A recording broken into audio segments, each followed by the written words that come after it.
Hi everybody, welcome to StashBlaster Quilts. My name's Maria and I'm here to help you make more quilts in less time with less stress.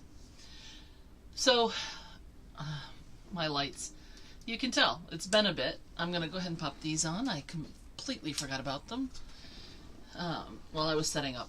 Anyway, hi! As usual, Maria is slightly out of whack with the tech, but that's okay. I did try to get on 2 weeks ago, but I could not connect from Atlanta where I was in order to make it all work through my laptop, so I'm sorry about that. But I had a wonderful time in Atlanta, and I'll talk about that a little bit later. For those of you where this might be your first time seeing me, I'm actually a professional organizer as my full-time gig, and I own a company, and I always start these with some sort of a tip to help you get more organized, either in your sewing or just in life. So my tip this time is about setting alarms and tracking your time. So why would you want to do this? When I'm sitting here at home, I have on my machine here usually a index card, and what I'll do is I'll set a 1-hour alarm, and when that goes off I put a tick mark on my card, and then I get up and I do a stretch or I do something else, and then get a drink, hit the ladies' room, etc. Then I come back and I do another hour. There's a few reasons to consider this. Number one, getting off your butt and stop focusing down on your machine does help you with your body and being able to keep it in motion and not getting all stiff and sore sewing. I put the tick mark there for a few reasons, including it tells me how long I have been on a particular needle. In fact, I have a couple of different places I track this information, but how long have I been on the needle? Or how long has it been since the machine has been cleaned? If you read your owner's manual, it will tell you your machine should be cleaned every so ever many hours of sewing. So that's a quick and easy way to keep track of that. If I'm doing a project for someone, that can help me keep track of how long I've been working on that project for them. So there have been some times where I'll put multiple check marks, little tick marks, under several different categories. But it does mean that I do not keep sewing with the same, needle forever, and I don't forget to get my machine in for servicing when it's appropriate. Or sometimes people ask me, how long did it take you to sew that quilt? I have a tracker. So it's a nice, easy, and convenient way to keep track of everything related to your machine, but also to give you a chance to get up and stretch. Now, I just did quilt camp with the Springfield QU chapter, which I always love, and I took a different machine, so I didn't do my usual thing there. And I also knew I was going to be getting up and talking to people and that kind of stuff the whole day, so I didn't worry about the actual hours exactly on my machine. But I can pretty much tell how long I spent sewing over those 3 days. And so I'm going to write that number down on my log for that particular quilt. That being my son's wedding quilt. And I'm going to show you that as well. But setting that 1 hour alarm, getting up, doing something, also tracking your machine, etc., will be helpful to you in the long run. So that's my tip for this one. So, let's start with quilt camp because that's a little bit more related. So we started having a winter quilt camp a long time ago. It's every February and it's Valentine's Day week, which has been fun because sometimes we're doing Valentine's Day themes and Valentine's Day cookies or whatever. So that's been fun. And I have loved it since the first one I went to. And we have in-chapter teachers who will pick a small topic and do a little pop-up lesson. We don't do a full lecture like you would have somebody come into your guild to do. But it might be this is how you do English paper piecing, or this is how I do my bindings. I taught both of those classes at various different times. I did one on different rulers. So there's a bunch of opportunities there to learn things, and it's much more structured. There's more classes and projects that are scheduled. A few years ago, I had been pestering long enough about having a summer camp that other people signed on to it too, and we now have a summer camp. But it doesn't have as many instructors, so it's much more focused on doing your own projects. But we still had a few pop-up classes. They also did a bingo game and left, right, and center and a word search on the various different days. So there was an afternoon activity that was not sewing related exactly. Of course, it was a quilting word search. It was a quilting bingo card, and it was left, right, and center is of course quilting. But it was away from your machine, hanging out with your friends, etc.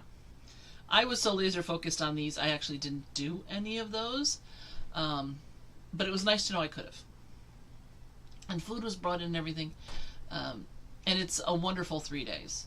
So I really enjoyed doing that and hanging out with my friends, etc. I made a couple of new friends out of it, which was nice. I didn't sit with my usual folks, so that was a little bit different. But because of my project here, I needed to be right near the irons and ironing boards, because there's a lot of pressing in these houses. And my friends were basically sitting completely opposite side of the room, and it's a fire hall, so it's a big room. And I just said, I need to sit here. So that was still pretty cool, though. I did have a great time. So let me show you what I did. Okay, so all of these are the houses I got pieced. I managed to piece 32 houses. These two were already done. These are the two I had finished before. But I pieced 32 houses in 3 days. Which doesn't sound like much when you think of the fact I need 364 small houses and then 2 large houses. But since I'd only gotten 2 done between the wedding on February 16th and now, and it is now June 18th, it was pretty good.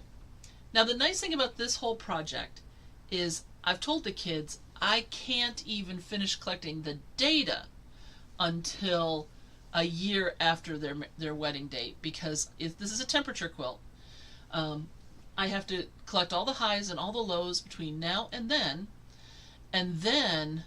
I can make the houses and do all the other stuff. So this is not going to be done until probably 2 years after their wedding, but they were cool with that.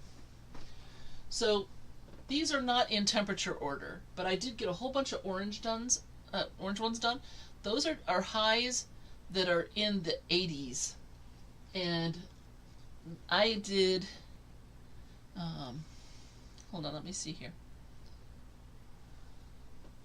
I did 12 of those out of the 18 days that we had in the 80s as of the 6th of June. So I need to make a whole lot more orange ones and a whole lot more red ones, which are these ones here, because those are for the 70s. We had 34 in the 70s so far. And then the purple ones, which are way over there, I only have 5 of. Those are for the 50s, and we had 22. So you can see, I still have a long ways to go, because each of these rows is only 5. So that's 12 orange, 12 reds, 5 purples, 1 blue. I have 1 black and 2, grays. So black, gray is the under 30 degrees, which means I have a surplus. Since their wedding, there have only been 2 days that were under 30. But I still have all of December and January and half of February. So I'm assuming there's going to be at least 3 more in that time frame. So they're at least done. We've had 4 days in the brown, which is in the 30s, and I don't have any brown ones up there yet. And 6 days in the 40s, which is green, which I don't have any up there yet. But I got started with the colors that I have the most of, so that I have time to build up those categories some more. It's actually been a lot of fun, because each house, the colored section is only 1 by 9 inches. So I can use a lot of scrap. In fact, the 2 sides here and here, it's 3/4 of an inch. So I can use some of my smaller scraps to do this project. And so at the end of camp, after the 3 days, I walked around and I cleaned out all the garbage cans, which sounds horrible. But I went to all the different garbage cans to see if there were pieces there that I could use, because I need so little and I want a huge variety of houses material, that I just picked up what there was. So people were looking at me funny, and that's okay, but it did give me a lot of fabrics I don't have. So, it's stuff other people were throwing away because they can't use them, and I can, and it was really useful. So I did that. I also did a few roofs. Oops. There we go. So that's what's on this side. Again, they're not in temperature order, but I did get a few roofs made, which was good. So why have I not joined the houses and the roofs together? There's not a really good reason, honestly. I could have done so, but because I was trying to pick the colors that I've prepped out that are close to each other, so I had fewer bobbin changes, I wouldn't have put them next to each other in my development that I'm building. I want some, dark blue and light blue and medium blues all interspersed. I don't want to put the roofs on until I know where the bodies are going, and then I can put the appropriate roof on there. So how am I keeping track of all this? Okay, I have an index card. It's oversized. It's 4 by 6. And I know you wouldn't be able to see this because I wrote in pencil, because it's always changing. But let me see if I can get it on camera 3 so it comes up a little bit better. You can read it. Good. So you can see the colors and the temperatures. And then, okay, so this number right here, this is how many of those in that temperature range we've had from February through June 6th. And then this is how many have been completed in terms of the body of the house, and how many I have cut out that I haven't sewn together yet. And then over here are the roofs, how many I need and how many are complete. So it's very easy for me to keep track of it that way. And so that's how I know. I've done 12 red houses, but I've already had 34 red days. And we know the temperature is usually somewhat of a bell curve, right? So if I've had 34 days with a high in the 70s, the odds are I'm going to have a whole bunch more that are in the 70s later. Now, one thing that I am going to be doing is saving strips.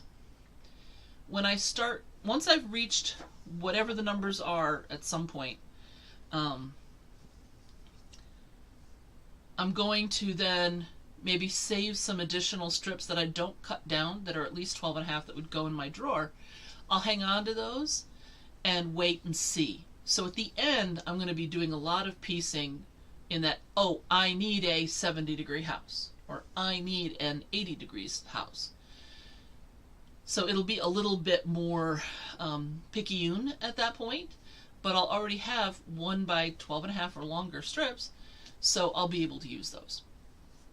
But right now, I know I need a ton more, orange and red and, what's the next one down? Sorry. And blue. I only have one blue one completed, so I know I need a lot more blue. Those are the top 3 colors so far. So I know that I can just make a whole bunch of them all at once and know that they'll get used sooner or later, either now or in the fall, because we're going to have 80-degree days and 70-degree days in the fall on our way down. The only ones I know about what roof I want to put on are these black and gray ones, because if the high is below 30, the low is below 30. So I can go ahead and put black or gray roofs on these right now. But again, I have extras of these. So I'm going to wait and see until we get a little bit closer, because I may wind up with a situation where we have a low in the below 30 and we don't have any days below 30. So instead of putting them together now, I'm going to save all of those roofs I did, which are here now, but you can't see, I know, but they're behind this on this panel. I will save those until I know I need them. Okay. Now I do have, if we go back to that, I do have a red roof up here, but I don't want to do any orange or yellow. Yellow is 90s. We haven't had any of those yet, but we have some scheduled for next week. We're expecting 90-degree temperatures, so I'll be doing some yellow houses. That's something where I don't want to do too many either, and I certainly don't want to do any white ones until I know I need them, because white is 100 degrees or above. So I basically said from 30 and below, and then everything is 30s, 40s, 50s, 60s, 70s, 80s, 90s, and then 100 or above. I'm really hoping we don't have very many 100-degree days. We have had them in the past, but a handful at most in the course of a summer, usually. I was surprised that we had some 80s in March this year, so I'm a little nervous that we might have some 100-degree swaths, but we'll wait and we'll see. Okay, but for right now, I know I'm going to have to make some yellow, but I don't know how many, so I don't want to get too far ahead on yellow, because I have a ton of yellow scraps the right size.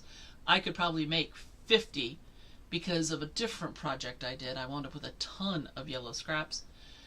I don't want to overdo it in this and spend a lot of time making houses I can't use.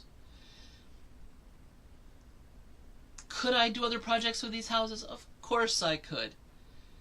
Do I really want to do a lot of other projects with these houses? No. I am sure by the time, I'm still having a lot of fun putting these together, but 364 little houses have to get made, and I have the sneaking suspicion that before it's over, I'm going to curse myself for having decided to do this.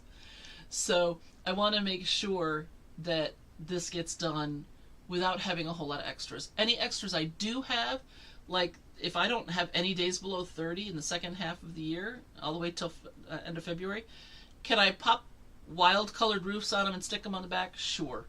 They could frame the label. There's a bunch of different stuff that could happen with them. I'm willing to put a few in extras, but I don't want to do more than just a few. So at this point in time, I know I have a ton to make, and I can just blow out a whole bunch of them at once, and then I'll worry about the count of exactly how many of which color as we get closer to the time when it's going to be finally resolved. So I hope that all makes sense. All right. I do have a ton of roofs I do need to make, so I did cut out a few more strips here. I'm not going to sew these ones. I started to sew this one. You can see the green on there. And then I realized this was orange. So it's telling me that the low for the day is going to be in the 80s. And I said, oh, I hope I don't need that one. The lows in the 70s are possible when we've got days in the 90s. So I'm going to keep them on here, but hope I don't have to sew them.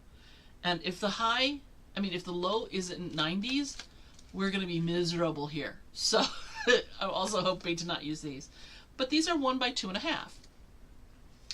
I already save 1 by 2.5 inch strips for things like piano keyboarders and things like that. So having these is not a problem.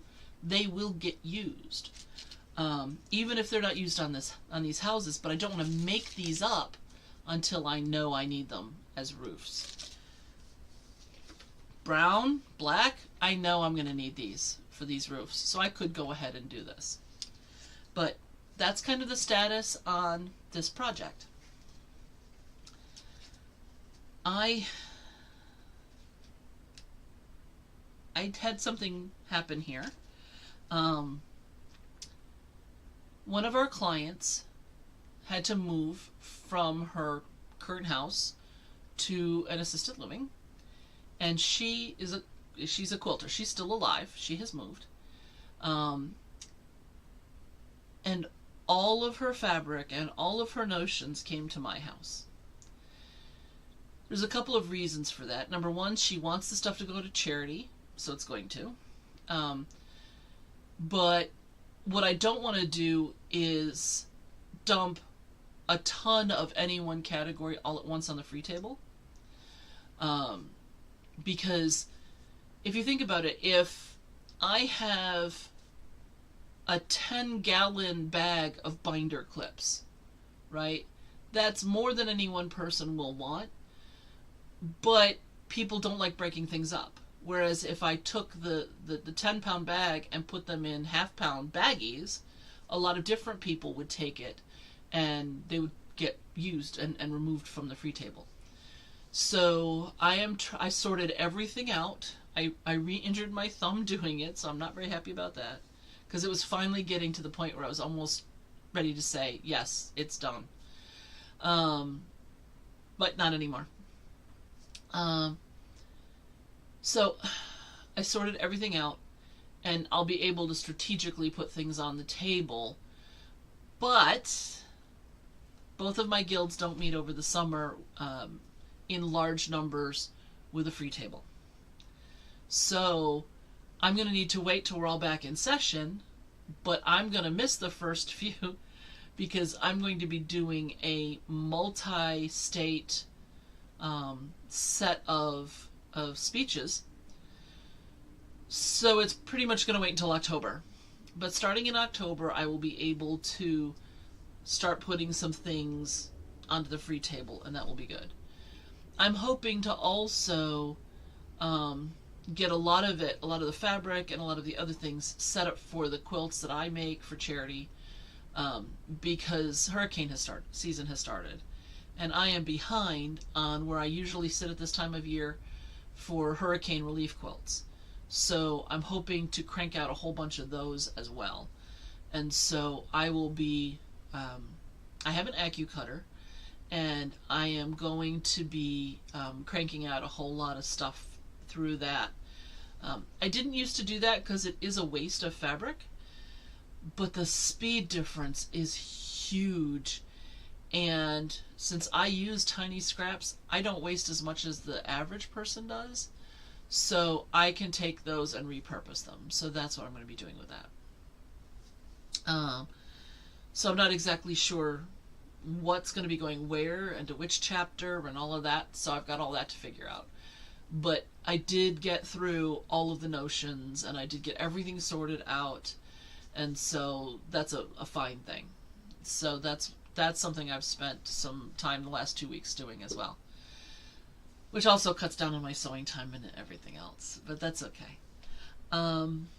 I have not, because of my thumb, been able to work on the flower garden quilt that I spoke to you folks about, but I am trying to baby the thumb, and I am going to be trying to get back into it. I was just starting to before I re-injured it, so I'm going to try to do a little bit whenever I can and hope that it builds up the ability for me to do it as much as I used to. because it's sitting there and I've got all these stacks of flowers with the arcs on them already, and it's just like I am so close to starting to do major assembly on it, and I'm really looking forward to it. If nothing else, I am hoping my thumb will be in good enough condition that in September, when I'm zipping around everywhere, I'll be able to take that on the trip with me, because I like having handwork when I am traveling. So that's what's going to be happening in September. When it happens that I'm traveling, it is very difficult for me to get online. I've only managed it a couple of times to do these live streams, because a lot of the hotels, the internet isn't stable, or you only get a certain amount of bandwidth that you can have, or it's super slow. There's lots of other problems that I've had with it, but I am going to keep trying to make it work. If you sign on the first or third Wednesday of the month and I'm not here at 7 or 7:10, I would check back every little bit, because we've had tech problems before where it took as long as 10 or 15 minutes for me to make it work here. Then understand that it wasn't for lack of trying. I just wasn't able to do it. And then I'll fill you in when I see you again. Okay, so Atlanta. Atlanta was a lot of fun. I was there for the Co-Responders Conference, which is for... they're people that travel either with the police or they're dispatched separately from the police to help those that need help but don't necessarily need to go to jail. Okay? So it's people with mental health disorders and that sort of thing that need help but aren't necessarily dangerous. And it's fascinating to see how all these different co-response teams are put together, because when I was at lunch or whatever, I would sit with people and talk to them about what they do. And so it was very, very cool. I actually spoke at pre-conference. I had spoken there last year for 1 hour during the breakout sessions. Excuse me. And that went really well. So they brought me in to speak for 3 hours, all about hoarding, to pre-conference. So we had probably like 300 people that were taking my class all at the same time. So that was pretty cool. And I had the most professional speaker setup I've ever had. There were 2 screens on the sides. They were so far away that I couldn't use the laser pointer on them, and I couldn't even really see them. Usually there's like one giant screen and I'm doing stuff and I'm pointing here and I'm doing that. Kind of like what I do here with the saying, oh, look at this and look at that. So they had in front of me, down on the floor, basically, a giant TV that had my PowerPoint on it and what the next slide was going to be. And it had a timer on it, too. So I could see exactly where I was in terms of where I was supposed to be. I had already timed things out by section, and I had Scott in the back of the room, and he would either let me know I was way over time, I was under time, or I was right where I needed to be. But it worked amazingly well. There were stage lights that didn't come just down on my head, but were aimed right at my face, which made the crowd this amorphous blob of grays. And normally I'm interacting more with the group, but there were a couple of times when I could get down off the stage, because we did a couple of workshop type things, and I got to talk to people, etc. But even when they were gray blobs, you could occasionally see the elbow jab from one friend to another, and that's always a lot of fun. So that was very cool. I really liked that setup. They were very kind people. They made it so easy for me. I did truly appreciate that. So I was very happy. And then when CoreCon was over, the next day we set up our table, and I was available to answer questions, and I could take classes if I wanted to. The food was good. There wasn't enough of it, though. That was something that people complained about, because what they would do is set up like 15 tables of food, buffet style. And then as a table was getting low, they would take the stuff out and move it to the next table and dish it in with the others, which was fine. I don't have a problem with that. But there were a bunch of people that would either go to the bathroom or have something they had to do, and then they'd come and the food was all gone. I saw a lot of people who didn't get a snack any of the days, didn't get lunch. So there were some complaints about that. Last year there was more food than they knew what to do with. So it's definitely the hotel. But overall, the food was good. And we had a good time. My stepsister lives in Atlanta. So she and her husband and her daughter came and we all went out to dinner. We went to an Italian place. Saw the most interesting homeless fight. Which sounds weird, but there were these two guys. One was sitting on the ground, leaning up against a lamppost, and there was another guy who was standing over him, yelling at him, and he had a broom. And when he got mad, he would bang on the lamppost with the broom, and at one point the head of the broom went flying, and the end of the broom was all bent. And they were just yelling back and forth, and then the one just wandered off. So it was kind of a surreal experience for me. There were a lot of people who were watching, and you could tell some of them were debating whether they should get involved, etc. Kind of wished I knew the Atlanta co-responders number to call. But it was interesting that at one point there was a gentleman who came and de-escalated while we were watching, because I was about to get on the call and start bringing in some aid help. So that was interesting to watch. Where we stopped, and the next thing down from the restaurant we were going to, is the Red Phone Booth Club. And it is a speakeasy. Now, we didn't go in there, but I saw a lot of people going in. And so there were a couple guys hanging around outside dressed in 1920s clothing. And you would go and you would dial the secret number that you would get when you made your reservation into the phone, and it would open up the back of the phone booth, and you could get in and join the party, basically. I thought that was kind of fun, and when I go back in September, I might go and check it out. But it was a really good time. Had not seen my niece since she was like 3 in person.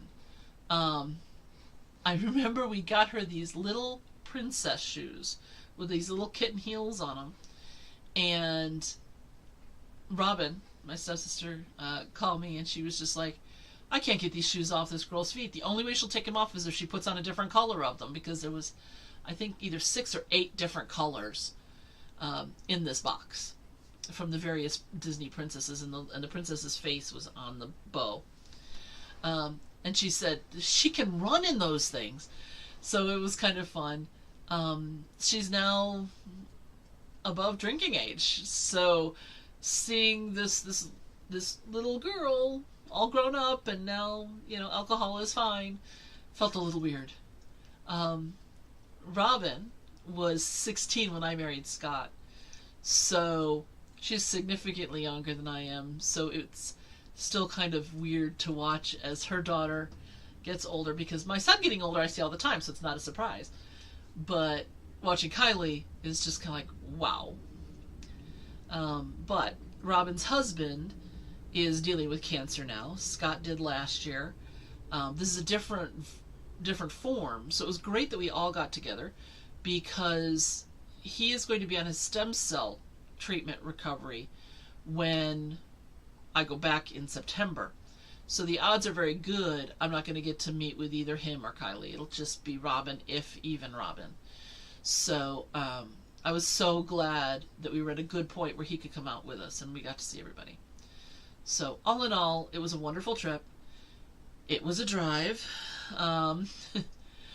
It's amazing to me how, as I get older, the amount of miles I can drive gets shorter.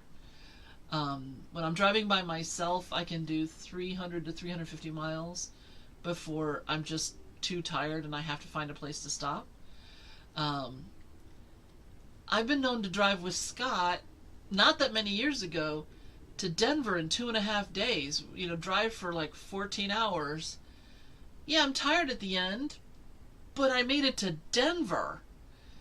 And no, I can't do that anymore. We can do 450 when it's the two of us, but without him, I can only do 3 or 350. So I have to schedule in extra time. I am going to be going to Kansas City, I believe. We're hashing out the final decisions on that, so I don't know when that's going to be, but probably like October. But I could be wrong. It may have to be before the end of September, because for a lot of agencies, that's actually the end of the fiscal year. So they have to have either spent the money or have encumbered the money, depending on how their stuff works, in order to be part of this year's budget. So I'm not really sure what's going on there. I'm waiting for answers on that. But that will make Kansas City at some point. And then September is going to be Washington State, Richmond, Virginia, and then back to Atlanta. Washington State's going to be Bellevue. And I'm trying to arrange to do an additional training while I'm there, because a lady I spoke to at CoreCon really wants a training for her team, doesn't want to send them to a 1-hour training for me, but pay to join the conference I'll be speaking at. So they may have me come and do a half day or a full day or something. So we're trying to get that squeezed in the middle too, because when you speak at conferences, most of them don't pay you. CoreCon did not actually pay me, but I did get a free speaker's table, and I got free registration for Scott and I. So it did have the costs that we had to pay for the trip and the hotel, but all the other things did not cost us the way they usually do. So it's sort of as if they paid, because we'd have bought the same stuff anyway. But overall, it was good. It was good. We were very glad to get home. And then we got home, and then I had quilt camp. So it was kind of craziness getting caught up on all the business stuff for the 1 week, and then it was prepping for quilt camp. So all in all, it's been very busy. I don't know if I told you guys that just before we went to Atlanta, the week before, I had this tooth removed, and we're doing an implant. So they put in all of the bone stuff in there to grow new jawbone. And then 2 days before I was supposed to leave, I was still having problems. So I went in, she looked at it, she dealt with it, and then and changed the way I was doing my medication. And then I went on this trip. So it's been a kind of an interesting thing all along. I'm finally off of having to take painkillers for that. I'm still taking them for my thumb now, but still at a lower rate. I was taking alternating Tylenol and ibuprofen every 3 hours. So the alarm was going off every 3 hours so I could take it at night to keep it from getting bad enough to wake me, which sounds weird because I was waking up for the alarm. But if you don't keep the medication at a certain level, it takes a lot longer for it to take effect after. So if the pain builds, it takes longer for the painkillers to work. If you keep taking your painkillers, you stay at, even when it's at its worst, it's not as bad and it rebounds quicker. So that's why it's worth waking up to take a pill. But I was only allowed to take Tylenol or ibuprofen. They didn't give me anything better than that. So it took a long time. So I did 3 hours for quite a while, the whole trip. And then after we got back, I was still doing 3 hours. And then I went to 4. And then starting last week, I'm taking it at bedtime and in the morning, and going all night without waking up to take pills. And it's been interesting, but I have been making it, so that's a good thing. But I see the surgeon tomorrow, so here's hoping that it goes well. I get the clean bill of health, and then they'll tell me when I have to go in for the next part of the procedure, which is putting in the pin that's going to hold the actual implant. So, I mean, it's still a little sore to the touch, which I don't think it's supposed to be by this point. But I can't tell you how much I'm looking forward to crunchy food, because it's all been soft food only. Nothing with any small particulates like broccoli or seeds or nuts. So no bagels. In fact, it said no bread, no pizza. There's so many things that were on the no-no list. But when I eat a sandwich, I want something crunchy. I want chips to go with it. You know, if I have soup, I like to have crackers. So this whole nothing crunchy, nothing sharp, nothing firm, because if you get anything firm in there and you bite down, then it'll hurt. So it's just like, oh, I like mashed potatoes, but I'm getting kind of tired of them, you know, kind of a thing.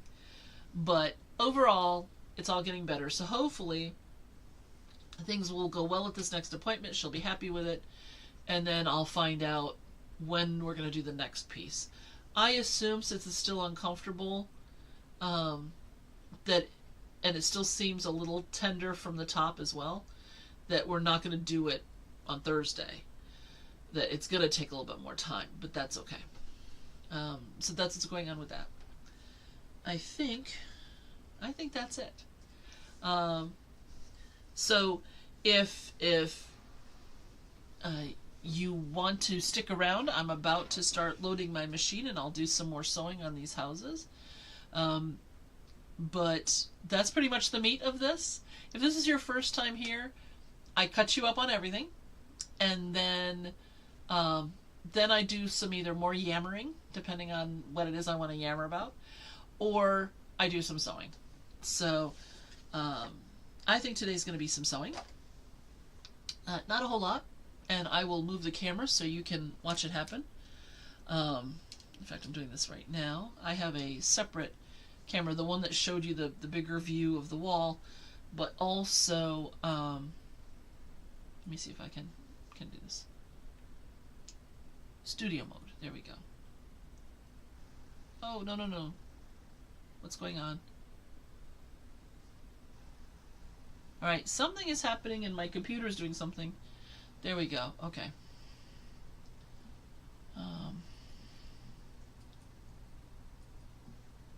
So I'm hoping here, hold on. Okay, so now I'm in preview over here. I'm trying to make this work so I don't make everybody seasick by moving the camera, but it does not always work when I try to do it. So now, let me try to transition. Oh, there we go. So now you can see my sewing machine here. And I'm going to leave studio. Yep, alright. So, here we go.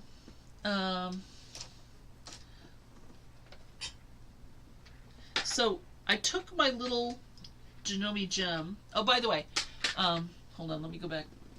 Let me go back here. If you have any questions for me at any point, you can email me at mail@StashBlasterQuilts.com. StashBlasterQuilts.com is also my website. You can also leave comments in the chat, or you can actually comment on the video if you would like, but most people find writing to me at the email is the best option for them. And I'm happy to answer questions, whether it's organizing or quilting or both. Okay. I have been an organizer for over 30 years, so I've done an awful lot and seen an awful lot. So I'm happy to help however I can help. So just keep that in mind. Even if you email me here, if it's something more organizing related, that's fine. Okay? So let me switch back over. Okay. So I did not get my machine set up. I was doing a different project and didn't have a chance. So what I'm going to do is pulled out the blue thread. So let me see what I have in blue to sew. Actually, that's purple. It's hard to tell with these lights on sometime what color it is I'm looking at. So that's blues. And that's blues. And that's blues.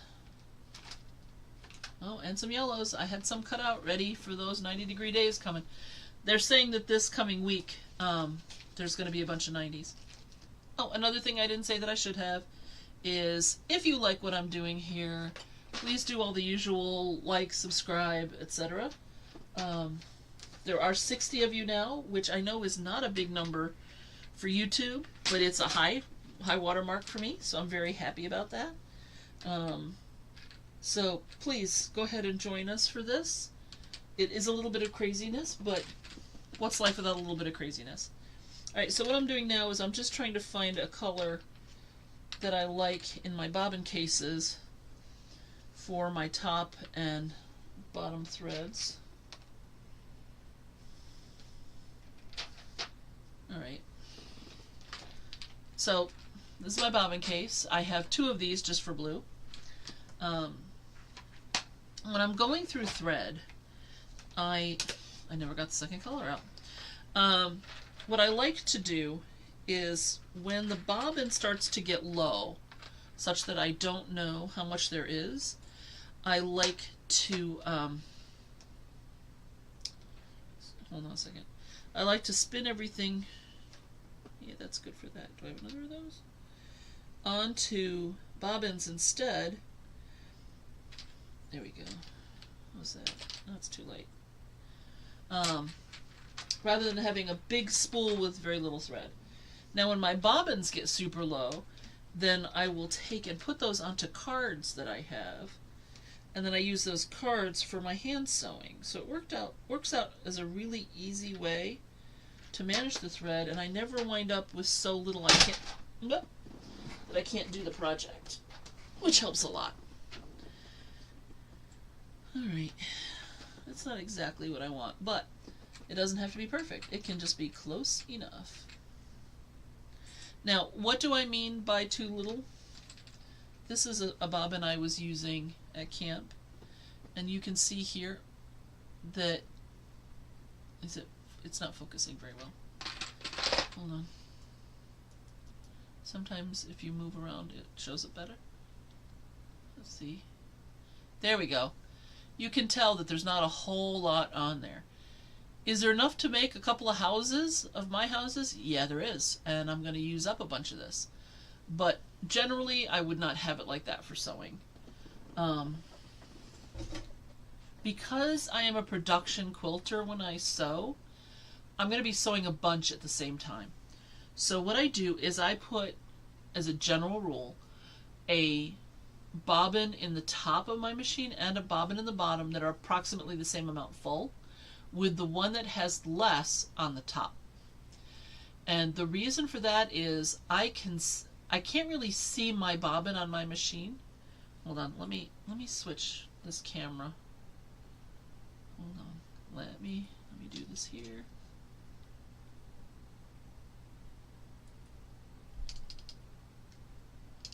Okay, there we go. All right. And transition over. So you can see here are my thread spindles, but when I use a bobbin, it's way back here and I can't see the bobbin. But I can see when the thread comes up here into this carriage, right? So when the top runs out, I already know that the bottom is going to be I already know that the bottom is going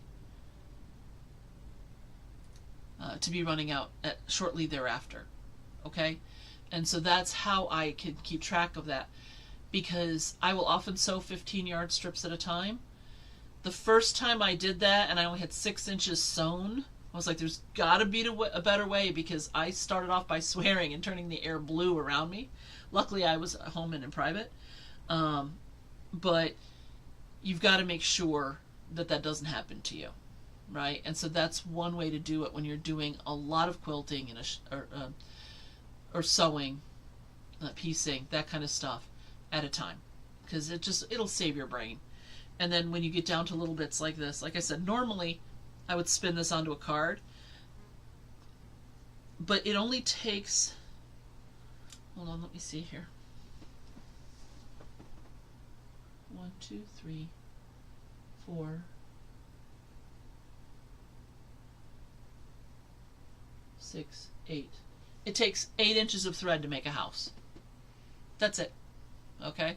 Because I've already sewn the grass to the house colors in the green. I do that first because I can do all of the houses, no matter what the color of the house is, with the green, because I use the green thread, which makes that part go a lot faster. So the actual house assembly goes faster because there's already 2 seams out of those seams already sewn.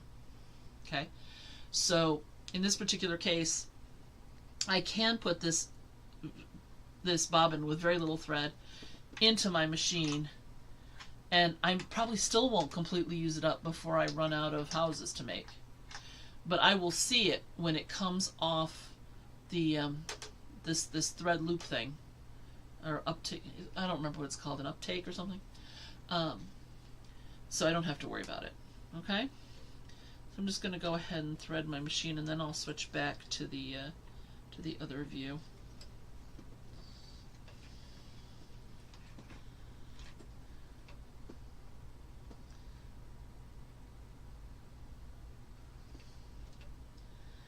I do have a needle threading thing on this machine, but for some reason it only works part-time, and I've just gotten to the point where I don't even bother with it anymore. Alright, so I'm going to put this thread in the bottom.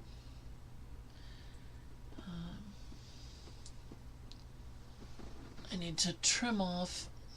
I don't always remember to trim off the thread from when I wind the bobbin, and if it's too long, it can get snagged when you're stitching, and then you have other things to turn the air blue about.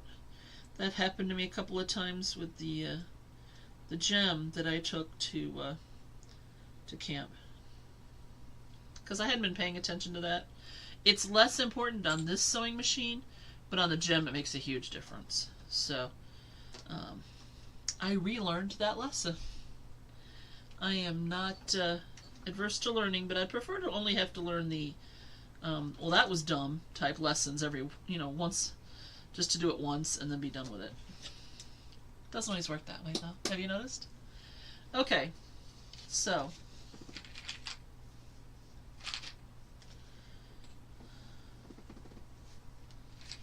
now, because I'm also a klutz, I'm going to make sure that I close these cases and put them off on the side before I start sewing.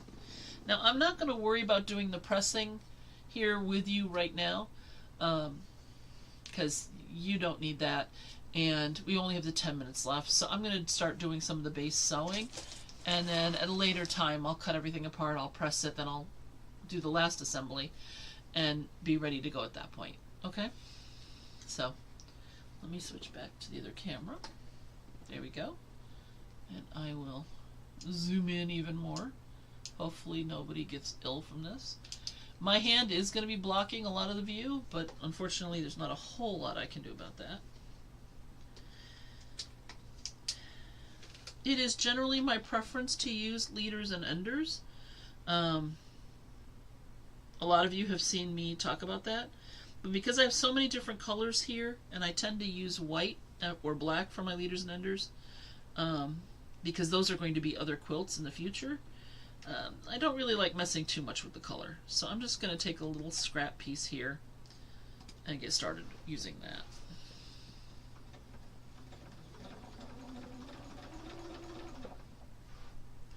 Alright, I'm actually going to put this up because this foot is, it was looking a little sloppy, but it's doing okay. Alright.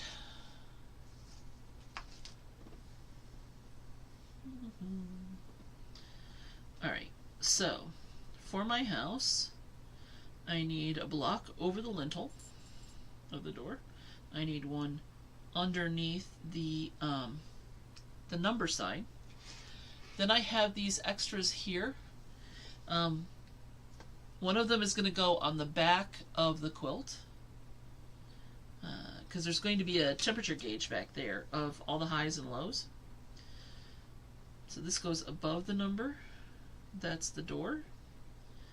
And then we have the right and the left. Okay, so we're missing the actual number. In this case, I'm not going to worry about putting in a numbered piece. This had been my original plan, was to not put in the numbers, and then I started misnumbering things for a moment there. And I got nervous, and so I made up all the numbers, and I decided to just do them by the numbers. And then I realized that, oh, there it is. That I was just hurting myself doing that because, again, I want to mix up the lights and darks and everything else. So I'm going to install a blank number plate here. So there's the blank number plate. I know you can't see this very well because of the head of the machine. I apologize. So here's my left. Then comes the door. And this is the little piece on top of the door. And then there's a little piece down here. And then the number. And then the piece over the number. Now we've got seam allowances, which is why these are at different heights, okay? And then this side of the building.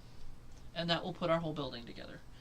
Now, this piece is actually cut a little bit larger than it needs to be. This is cut at 1.5 instead of 1 1/4 for a couple reasons, including the fact that this is 1 by 1.5, and I'm using that size for the door.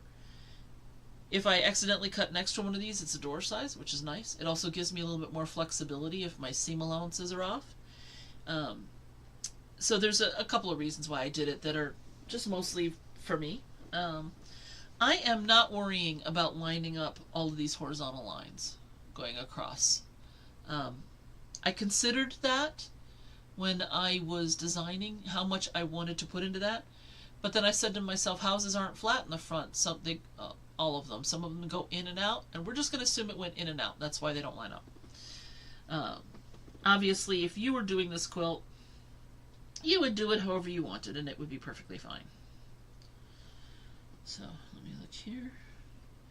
Making sure I've got my right sides together because I have had to unsew, to put it gently, a couple of these because I got into a rhythm, and then for some reason my rhythm went crazy, and I sewed wrong pieces together.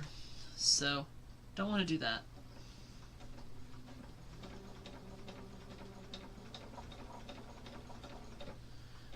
Alright, and now I'm going to sew these two together.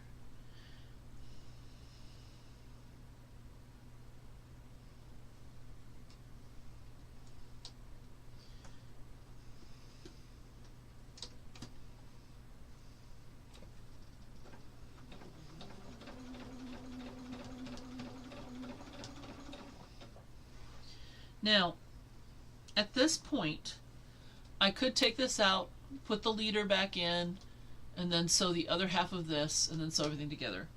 But I'm not going to. I'm going to use the next house as a spacer for this one to make my life a little bit easier.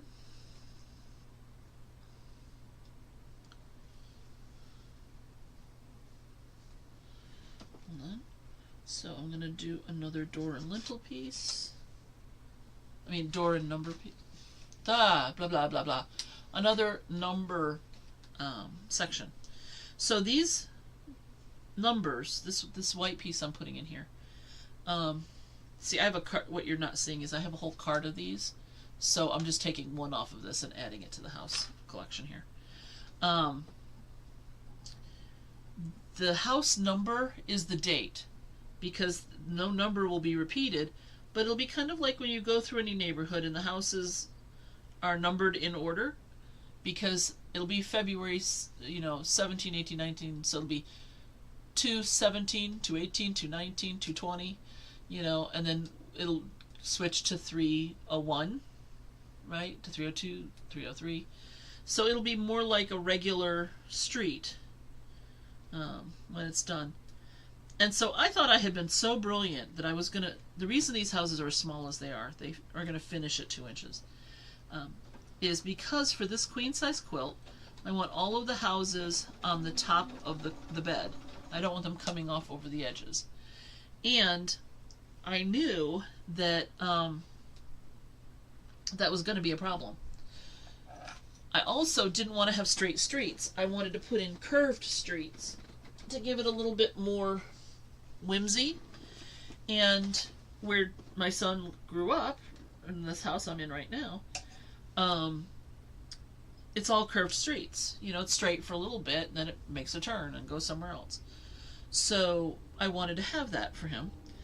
So I decided to put in all these curved streets, and they take up more space in the design than straight streets do.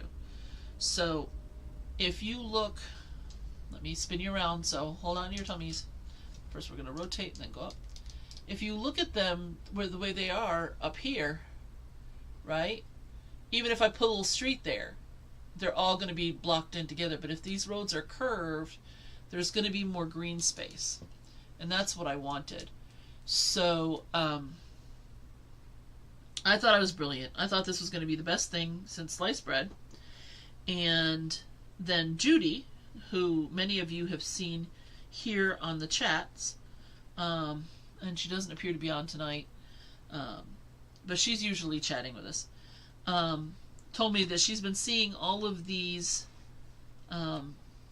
videos online lately for doing curved roads. And I was just like, dang it, I thought I had something really cool that was going to be a one-of-a-kind thing, and now I can see other people are doing it, and that just made me sad. Not that that means anything or hurts anybody, but still it would have been nice if I had been able to do something totally unique. But that's okay. Alright. So,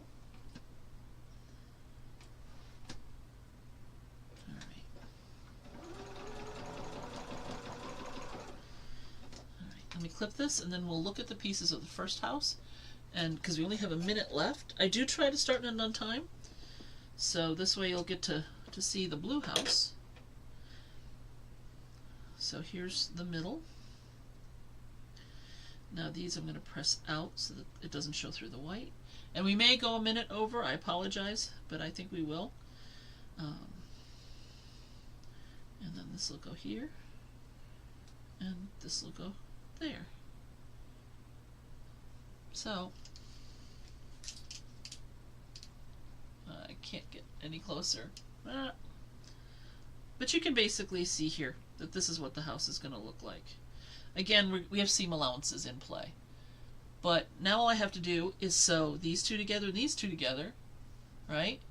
And then sew the seam up the middle, and we'll be done. So thank you all for being here. Again, my name is Maria. Please feel free to hit all the buttons to like and subscribe and all that, and then send your questions to mail@StashBlasterQuilts.com. So y'all have a great time. Oh, hey, how you doing, Judy? And I will see you the first Wednesday of the month. By the way, Judy, I found the feet to that featherweight, so let me know if you want it still. Have a great time, everybody, and I'll see you soon. Bye-bye.